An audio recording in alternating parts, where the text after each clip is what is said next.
1:21 en estudios el doctor Armando Lengua Balbi. El doctor Armando Lengua Balbi es un conocido abogado, es un jurista, experto en derecho penal, profesor universitario también. Tuve la oportunidad de recibir sus clases hace algunos años, no voy a decir cuántos, pero varios años, en una época en la Universidad Católica, y con el famoso hombre que su nombre lleva una promoción de la universidad, el doctor Arce Murúa, con el que trabajé el doctor Armando Lengua. Doctor Armando Lengua, ¿cómo está usted? Acérquese, por favor, al micrófono. Encantado. ¿Qué tal? ¿Cómo le va? Acérquese al micrófono. Encantado. Pues ha asumido usted el caso de Luis Fernando Figari. Sí. Y el día de hoy aparece declaraciones suyas en algunos medios. Uno de ellos indica que por el momento Figari no piensa venir al Perú. Ese es mi consejo profesional. Es lo que usted le ha recomendado a él. Porque examinando el expediente, al cual le sigo el paso, digamos, desde antes de la resolución de la Fiscalía abriendo esta investigación de oficio, tomé información. Luis Fernando me confiere este encargo 10 días atrás, 10, 12 días atrás. Hace 12 días, sí. Eso hace 10 o 12 días. El día lunes recién me llegaron los poderes que me ha otorgado. Correcto. De acuerdo con el proyecto que le preparé. Ayer estuve en la división de secuestros para informarme y me di con que el expediente prácticamente no es nada. Son 5 fojas. 5 fojas. 5 fojas. ¿Qué dicen? La primera es un comunicado mediante un oficio de la 24 Fiscalía en que el fiscal a cargo de esa fiscalía asume la información periodística y se comunica a la mesa de partes única del Ministerio Público para que el fiscal llamado, esto es el de turno, asuma el conocimiento de estos hechos. Otra página es la publicación del Comercio en la edición del 23 de octubre último, sí, que se ocupa de la presentación del libro de con Pedro los Salinas. hechos. Y otra página es la resolución de la fiscal de la 26 Fiscalía que asume el caso y de oficio abre esta investigación. Y sobre esta resolución tengo serias observaciones que se la he dado a conocer al personal que me atendió en la división de secuestros, que además llama la atención porque no hay ningún secuestrado. ¿Por qué el Ministerio Público abre esta investigación? Abre esta investigación, vamos a llamarla así, por presión mediática, por lo que sale en los medios de comunicación, por cómo está el estado de la opinión pública en este momento. ¿Esa es la razón? Bueno, de alguna forma se ha precipitado porque al abrirse la investigación se ha hasta abierto contra una persona que ha fallecido como es Doig. Efectivamente, el señor Doig. Sí, y esa información estaba en los medios profusamente. De dominio público había salido profusamente. Bueno, evidentemente no hay ninguna denuncia penal en este momento formalizada.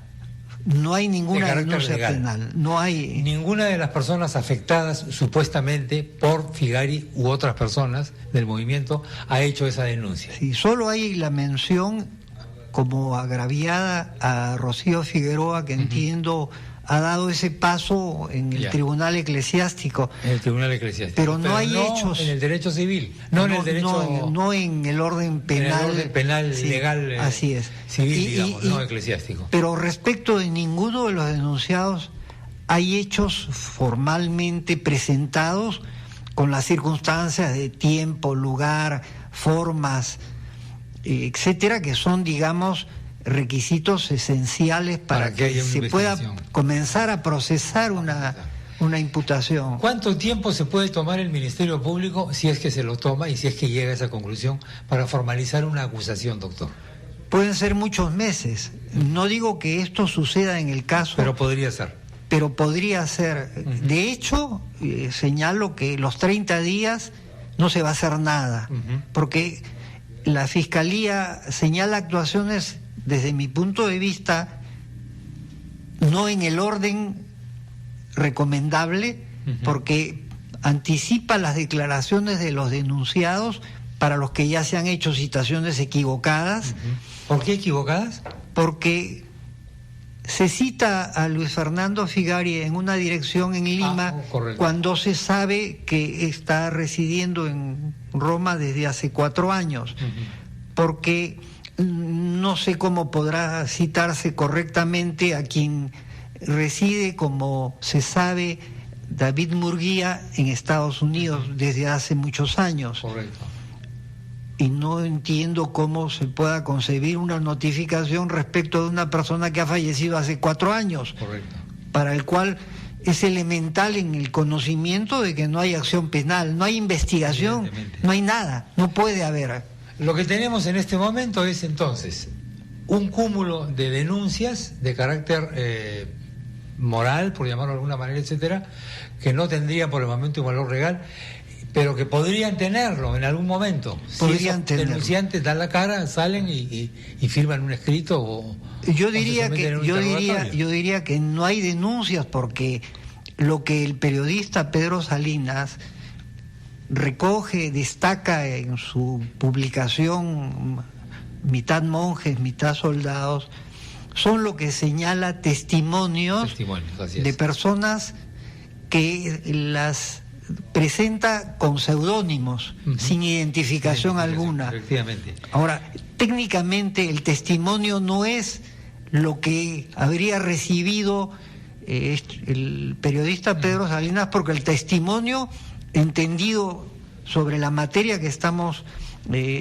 conversando, es una declaración ante la autoridad que tiene que reunir una serie de formalidades. Así es, desde el lugar en el que se hace, la forma como se hace, los papeles, la forma como se transcribe, etcétera. ¿Por qué cree usted? Esto es una especulación, digamos, no jurídica, o puede ser hasta prejurídica.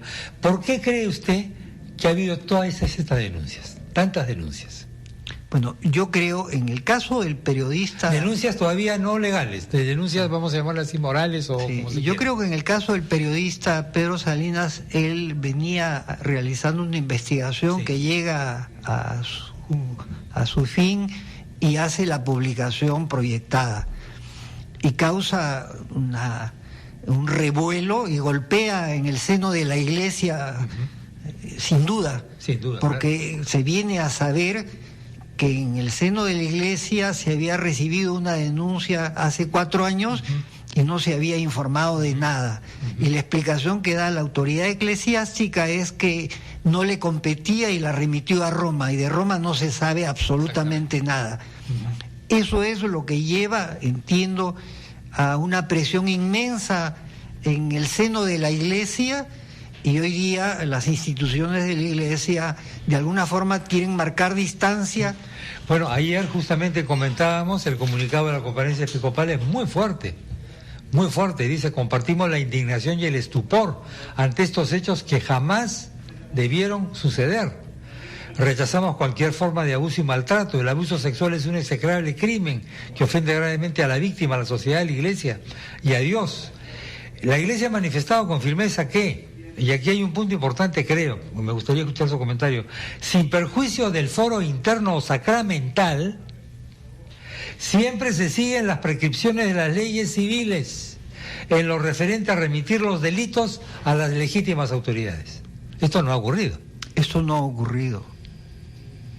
No ha ocurrido, y desgraciadamente hay omisiones que de alguna forma se están señalando hoy día, que han llevado, tenemos conocimiento, a una denuncia que compromete en los esclarecimientos al cardenal primado de nuestra Iglesia, al presidente del Tribunal Eclesiástico y a otro miembro de la Iglesia, y hoy día desde esas posiciones se quiere marcar distancia y de alguna forma se señala, desde mi punto de vista, con precipitación, responsabilidades desde que no se da la cara, no tiene por qué darla en tanto no hay cuerpo en los hechos que se refieren sin que exista un agraviado, sin que exista concreción alguna. ¿A qué se va a referir? ¿A qué se va a remitir? ¿Qué va a esclarecer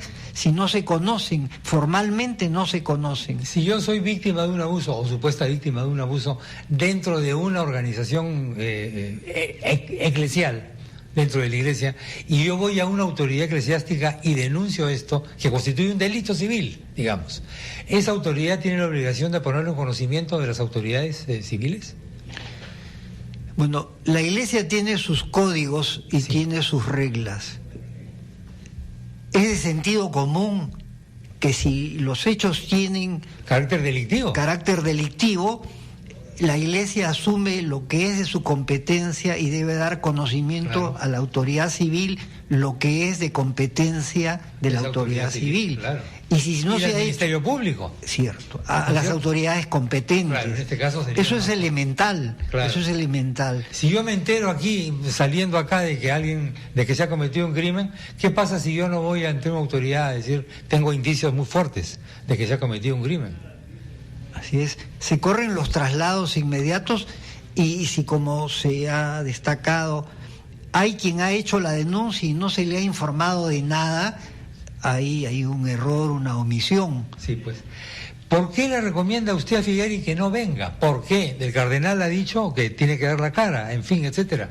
Mucha gente está reclamando que él venga acá a dar la cara para conocer su versión, aunque todavía no haya nada legal. Es que la investigación penal ordenada y que sea abierto es un proceso, sí, y como tal tiene reglas que deben ser observadas, porque hay principios que están señalados para que tengan vigencia en todos los procesos, incluso en los procesos particulares de las instituciones privadas.